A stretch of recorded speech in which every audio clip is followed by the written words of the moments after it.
it is Terry Hales. I am back with another Emancipated Molly video. You guys have asked and asked and asked both on Instagram and here on YouTube in the last video for me to do another one. So I'm so excited to be able to bring you guys another topic. I have not read any of the comments. I let my husband do that. I knew that there would be negative comments, and honestly, I don't want that on my heart or on my soul. Like, that just doesn't do anybody any good. So I don't go seeking out negativity. And so I let him read them and share with me what he felt like was necessary. So apparently a lot of you really wanted me to make more videos. Part of the reason I haven't up until now is literally right after recording that first video, they broke ground on construction that they've been planning to do for 7 years. And we've had this like big ditch witch thing. It's like a big chainsaw that cuts through rock that's been cutting through rock all along our back fence. And then these construction machines that have these hooks on them that have been pulling the rock out. It sounds like nails on a chalkboard. It's usually really, really loud, but today it's not very loud. So I thought, you know what? I'll get on and we'll record this video. Okay, one of the things we're going to talk about today that I hear all the time, not necessarily in these words, but I do hear it, some version of it from family, sometimes from friends. Anytime I post on Facebook, some people who still believe in the church that run across my Instagram account, which, by the way, if you're not a subscriber to my Instagram account, if you're not following that, Emancipated Molly, just go look me up on Instagram. I'd love to have you there. We have 380-ish followers right now.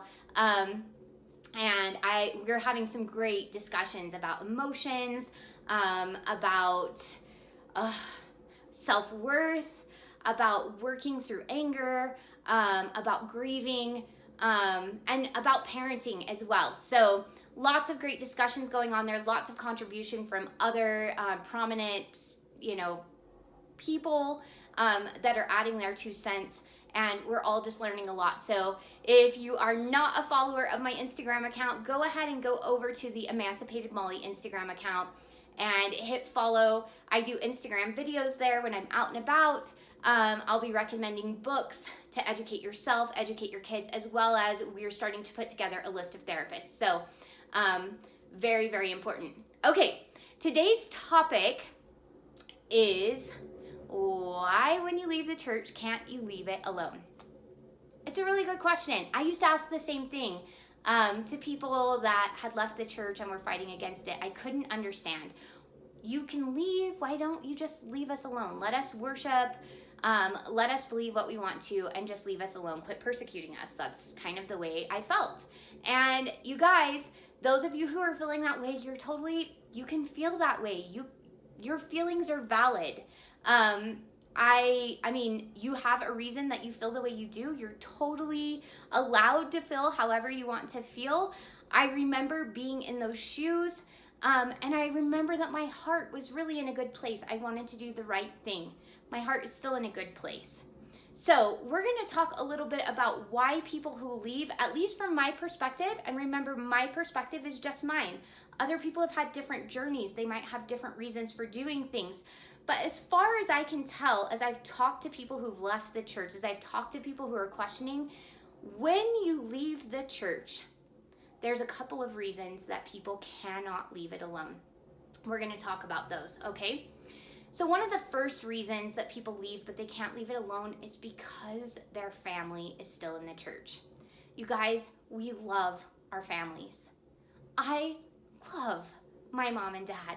I love my brother and sister. I love their spouses. I love their kids. And I care about what happens to them. I care about what they're being taught. I want to make sure that they're emotionally healthy and safe. I want to make sure that they're aware of anything that could possibly hurt their families. So for instance, when Sam Young was doing the Protect LDS Children movement, and I became aware that sometimes bishops ask really inappropriate questions, I wanted to make sure my brother and sister were aware of that so they could protect their kids. When I became aware that sometimes sexual abuse happens, I never fathomed that could happen inside the church because of inspired callings, of God calling the leadership. But when I found out an MTC president molested some of the sister missionaries that were in the MTC, and there have been several cases of bishops, Sunday school presidents, Sunday school teachers, primary teachers abusing children, youth, and even young adults in their care. I wanted to make sure that my brother and sister were aware of those things so they could protect their children, because those children matter to me. So that's one of the reasons I kind of stay abreast of what's going on, because it affects my family. And what affects my family affects me. It affects our relationship, and it's super, super important to me. It's the same reason if you are someone who's a believing Mormon, it's the same reason you're probably watching this video. You want to know what your unbelieving family member believes now. You want to know what the issues are so that you can speak intelligently, so that you can have your own opinions about them, so that you can speak from the heart and speak with being educated about what the issues are. It's the reason I watch General Conference still. It's the reason that I stay abreast of policy changes, like the recent change to the temple, the recent change to the November 2015 policy about gay people and their kids. I'm so glad. That was such a great step in the right direction. Definitely does not fix the whole issue, but a good step in the right direction to help people who want to stay in the church, who have children who want to stay in the church, who have a gay or a lesbian parent. So that is one of the reasons that sometimes people will not leave the church alone, that they continue to stay abreast of the topics, is because we have family that we care about that are still in the church, and what happens to them matters to us. What they're being taught matters to us. Okay, that's reason number one. Reason number two, for those of you who have never been in these shoes, this may feel a little bit like Greek, but for those of you who've gone through a faith transition, most of you will have experienced something like this. When you decide that the church is not what it claims to be, whether you decide to continue to go to church or whether you leave, there's something called gaslighting that happens. That means people believe that you're the problem. I can't tell you how hurtful that is when people are like, well, and from what I understand, from what my husband told me about the comments, there were some of you who thought you never had a testimony, you just didn't understand the gospel, you weren't faithful. Those of you don't know me. I was so devoted to the church. It was my everything. It was my entire identity. And so to have people say you were just weak, you were just offended, you never had a testimony to begin with, feels really affronting. Not to mention, on top of that, you lose almost your entire community. Sometimes your family pushes you away. And even if your family doesn't push you away, it's so hard for them to understand why you would walk away from the church that it often drives wedges in the relationship. And it creates a lot of anger. When you feel that misunderstood, when you feel like you're speaking and no one understands you, it is a normal human reaction to get a little crazy, okay? Because we want to connect with people. And when we feel like we're misunderstood and that we can't connect with people, it is a normal human reaction. All humans do this. You freak out a little. If you're an active LDS person, you might be feeling that right now, okay? You might be feeling like you're misunderstood, or you're being misrepresented, and it probably makes you feel a little angry inside, and that is okay. That's a normal human reaction. But when you have two people on two sides of an issue who are unwilling to empathize with each other, you're going to get people who feel disconnected, who feel blamed, who feel misrepresented, and it creates a sense of frustration, a sense of anger, a sense of wanting to be heard, and a sense of wanting to connect. It can be very, very devastating. So, especially for the person who has left the church, when you've lost your entire community, it can feel very frantic. So, You will get people that will create videos, sometimes really, really angry videos, really, really angry Facebook posts, angry Instagram posts, angry phone calls, angry person-to-person conversations, because that is a cry out for connection. It's a cry out of, this isn't fair. I feel disconnected. I feel lonely. I feel misunderstood. And we get louder when that happens, trying to connect. Okay, so that's the second reason, that sometimes people just can't leave the church alone because they just want to feel understood. They want to feel accepted. They want to feel not alone. The third reason people can't leave the church alone is because we see other people hurting and we want to provide community. So that's the reason I'm creating these videos. I see so many people hurting, so many people who feel lonely and afraid, suicidal, depressed. And I want them to know you're not alone. Other people are going through what you're going through. You have someone you can talk to. That's why we create these communities. Leah Young was just excommunicated for creating a community. I have my own community here in the Colorado area where we get together and we provide that community for people. One of the reasons that I cannot leave it alone is because I see the psychological hurt and damage that is happening to people who leave. And I was raised as an LDS person to lift up the downtrodden, to be like Jesus, to hold up the arms that hang down, to care for the least of these. Sometimes when you leave the church, you're treated like less than the least of these. You're treated like a pariah. You're treated like you have leprosy. My job, the reason I create these videos, is to go find those people who feel like they have spiritual leprosy, who feel like they've been abandoned, kicked out of their community. And my job, like Jesus's job, is to reach out and to say, you're not alone. I won't forsake those people. I'm here for those people. That's the reason I will not leave this alone. As long as there are policies that make people want to commit suicide, as long as there are policies that divide families, as long as there are policies and doctrines that make people feel like they're not enough, as long as people are having to hustle for their worth, I will be producing videos and I will be reaching out to people and helping them create healthier thinking patterns and to overcome those emotional roadblocks. So those are some of the reasons that people will not leave it alone. I'm sure there are other reasons that people cannot leave it alone. I think there is a fourth reason. Another reason is people just feel so betrayed. I know when I left the church, I based my entire life off of the teachings of the church, assuming they were true. My entire identity was wrapped around being Mormon. When people asked me who I was Terry Hales. I was a Mormon. So the I Am a Mormon campaign, I really resonated with that. I am a Mormon, and I was proud of it. My dress choices, what I ate, who I hung out with, who I married, the language I used, the entertainment I consumed, the way I behaved around people, how I thought about people who were different than me, what businesses I pursued, my education, the way I was raising my children, all of those things were influenced by Mormonism.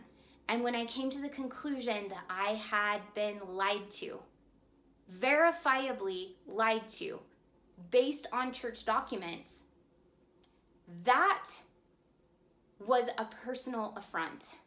I was so upset that I couldn't keep my mouth closed. So I actually just talked to my sister. We just did a road trip together. And one of the things I told her is I apologized to her. I said, I'm so sorry that when I first left the church, I'm sure you felt unsafe because I could not keep my mouth closed. Every day I was learning something new. The rabbit hole went deeper. There was more to learn. And I was so distraught that I could not keep my mouth closed. I needed someone to help me carry that burden, whether they wanted to or not. And it felt very unsafe sometimes for my family. And I was able to tell her, I'm so sorry. I was going through the grieving process. One of the steps of the grieving process, after you get past denial, after you get past bargaining, one of the steps is anger. And I was in that place where I was angry and I could not keep it in. As much as I would tell myself that I wanted to keep it in to protect you and to protect your feelings, to help you feel safe around me, I simply could not. I had to feel it. I had to process it.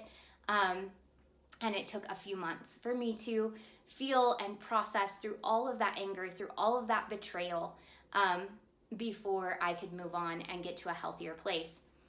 I want to talk about that really, really quick, the betrayal. My husband uses an analogy that I love sometimes.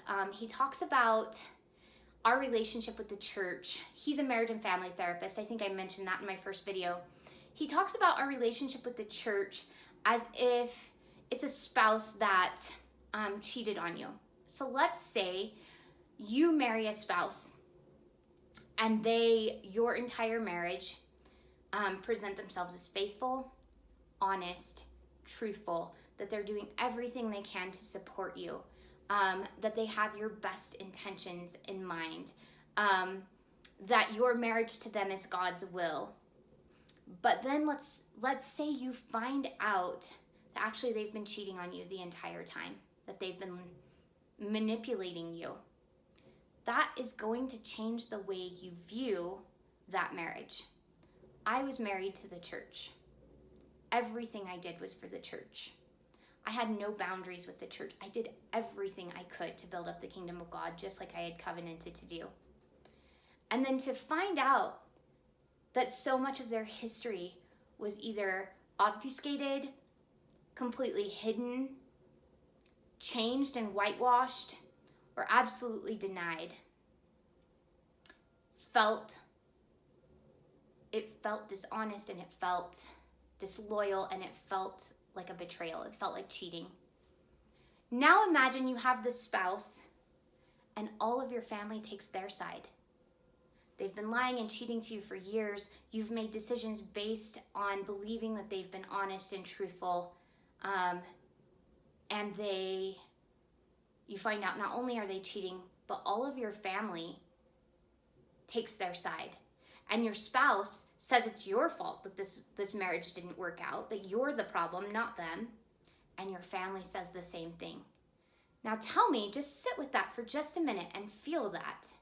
Imagine to yourself what that feels like. Picture your spouse or your boyfriend, your girlfriend, whatever it is. Picture your spouse. Picture finding out after years, in my case 37 years, that what you thought was true was not true. You were being lied to the whole time. And then your family and all of your friends, your whole community, and even the church itself says you're the problem. How do you feel? Feel a little unjustified? You feel a little attacked? Wronged? Angry? Frustrated? Would you want to keep making your case so that someone would believe you? Would you just want to be heard? That's what's going on for people. They've been told they're the problem. The person or the organization that lied to them, that hid their history,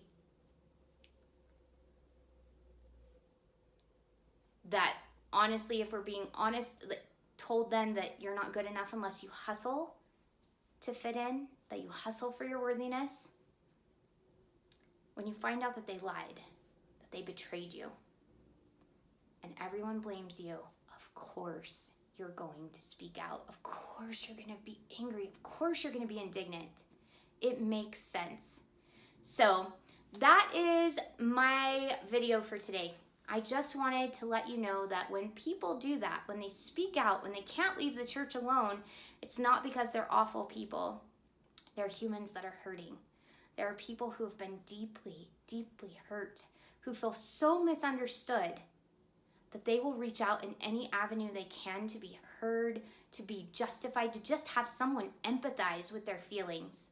So if you're one of these people, if you feel like you haven't been listened to, if you feel like you haven't been heard, please reach out to me. The best way is going to be to go to my Instagram at Emancipated Molly. Send me a message. We can talk back and forth. I would love to hear from you. You are not alone. And if you find that you've got a lot of rage, there's a lot of issues you need to work through, I highly recommend you get a therapist.